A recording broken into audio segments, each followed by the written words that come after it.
today is actually a day that everybody here at the shop has been waiting for a really long time.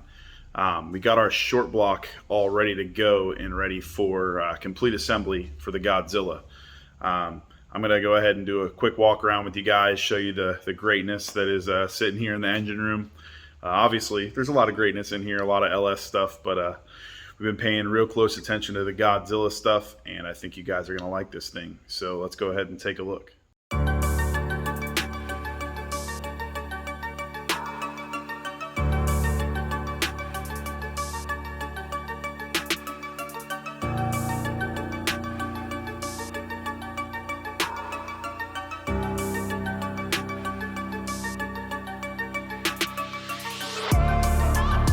Folks, so we are taking a look at our new short block. We've been referring to this as the methanol build, but I'm going to let Joe walk you guys through what we got going on here, and then maybe take a look at a set of cylinder heads we have for this thing as well. How's it going, guys? Yeah, this is our new methanol build. This is going for as much horsepower as we can squeeze out of it. We'll see. The weakest link at this point would probably be the stock forged crank, but I think it can hold up quite a bit. We'll see what that number will be, but as you can see, we got nice billet aluminum MGP rods, factory forged crank. We got Brian Wolf's from Willis Enterprises better main bolts. There's a little bit more clamping force than stock. They are still stock style bolt, but they're supposedly about 15% more clamping load, I believe. And there's not an offering from ARP yet for anything. There's no offer from ARP or anybody that we know of as of yet, so maybe they'll be coming out with something soon. Now we're going to go ahead and flip it over so you can see the pistons. Up here you can see the Wiseco pistons with the ceramic top. They do have MOLLE skirts on them as well. That ceramic coating will definitely help with the high heat from obviously a lot of boost and methanol and all that. Yeah, I mean, other than that, factory block, we do have it filled with hard block. Yeah, I know a lot of people are going to ask about that. Are we going to be running water through the cylinder heads, though? Yeah, I believe we're going to just go ahead and, just because it is a stock casting head, it isn't a billet head or anything like that, we don't want to create any hot spots, so we're probably just going to run like an ice tank in the trunk and run just water through the heads, no radiator, no nothing. It'll just be running water through the heads just to keep those cool enough through the pass. It'll be more than enough for what we need to do with it. But yeah, that'll be it. No other water anywhere else. You know, there's people that'll say, you know, don't run water. Some people say run water. We talked to Brian a little bit. We think it's going to be the best bet for us to run a little bit of water through the heads, at least for now. We might change that down the road.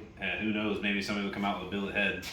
But that's what we're going to try for right now. So yeah, and then I know we were actually taking some measurements with a couple different people and, you know, spitballing ideas, and we are pretty excited. We might be working with a really well-known lifter company on some lifters for these both race and, you know, stock style applications. So. Yeah, we just got off the phone with them, and you know, I'm taking some measurements for them, checking a few things. They're going to start rapid prototyping a couple pieces for us to try. Take some more measurements for them. We're going to be, yeah, definitely a race style application, along with the drop-in OEM style. So if you do a camshaft, you can do a better lifter at the same time. You know, probably a link bar set up in there as well, short travel, stuff like that. So. And before we're done in here for the day, go ahead and show you guys these awesome cylinder heads we got from Brian Wolf at Willis Enterprises. These are his stage 2 heads, I believe. You know, definitely some upgraded valve train, CNC porting. The chamber's been CNC'd.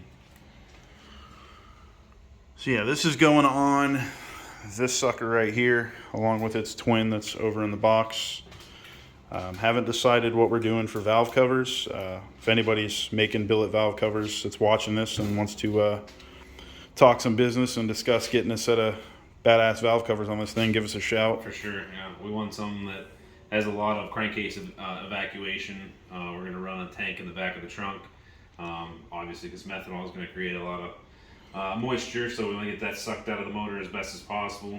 So, yeah, definitely looking forward to seeing this behemoth put together here very shortly. It is Tuesday morning, and I'm just getting to the shop, getting some of the lights turned on for the guys to get things started for the day. And I thought I'd give you guys a quick rundown of what's going on in the shop this week. Right here in front of me right now, we have a brand new Ram TRX. See it back there. We just did a upper pulley pin to the crank, and we also did a JMS booster pump, but we are having some weird issues with the fuel pump modules, so working with JMS to get that resolved. I've also got a really cool twin turbo Coyote F150 back there that we just wrapped up. Should be going on the dyno by the end of the week. That thing should make some killer power, so I'll make sure to document that. Got a really cool third gen, if you're into third gen Pontiacs. This thing's getting an LS3. I'll show you guys that real quick. Got a long-time client's Lightning over there getting a set of ARH long tubes. So yeah, we got a lot of stuff going on. It's pretty sick to stay this busy throughout everything that's been going on the past couple years. Let's take a look around once we get things opened up here and give you a little better look at some of these projects.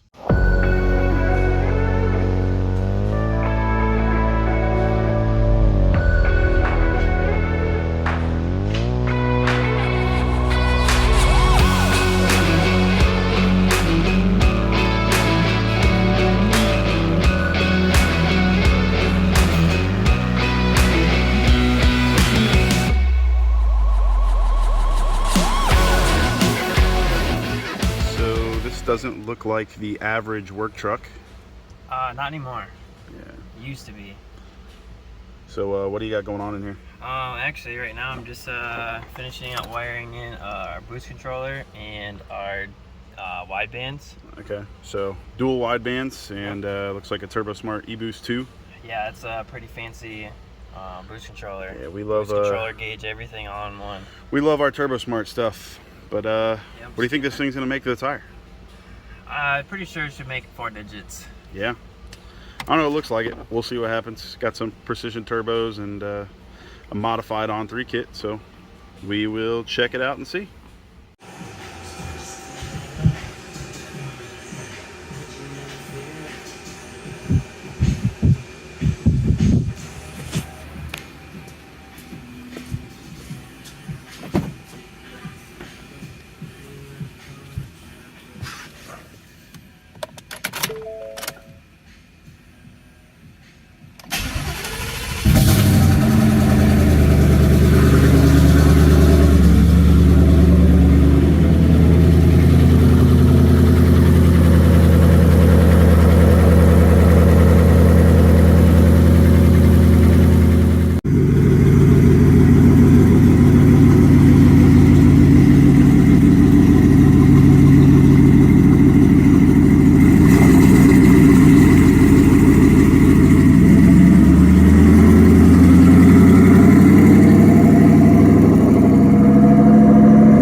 So I kind of wanted to give you guys a brief rundown on how we do calibrations here at 5 Bar.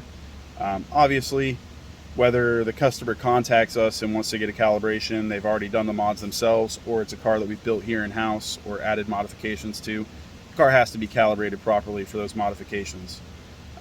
First and foremost, the car has to be dyno ready. We get a lot of questions on what does dyno ready mean?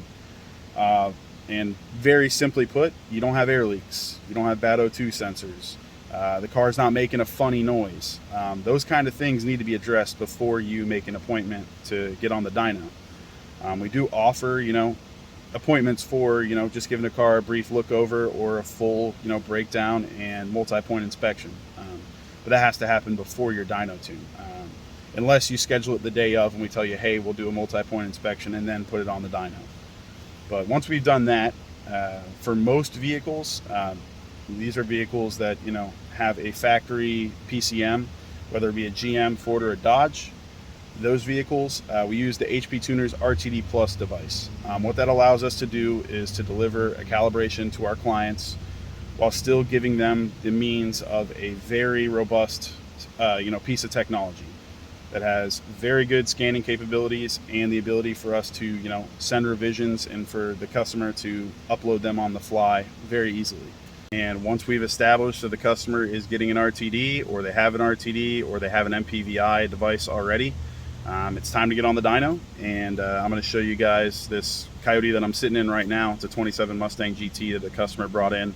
Has a pre-existing tune from another company, and it's running rough, so we're going to go ahead and get this thing strapped down and ready to go.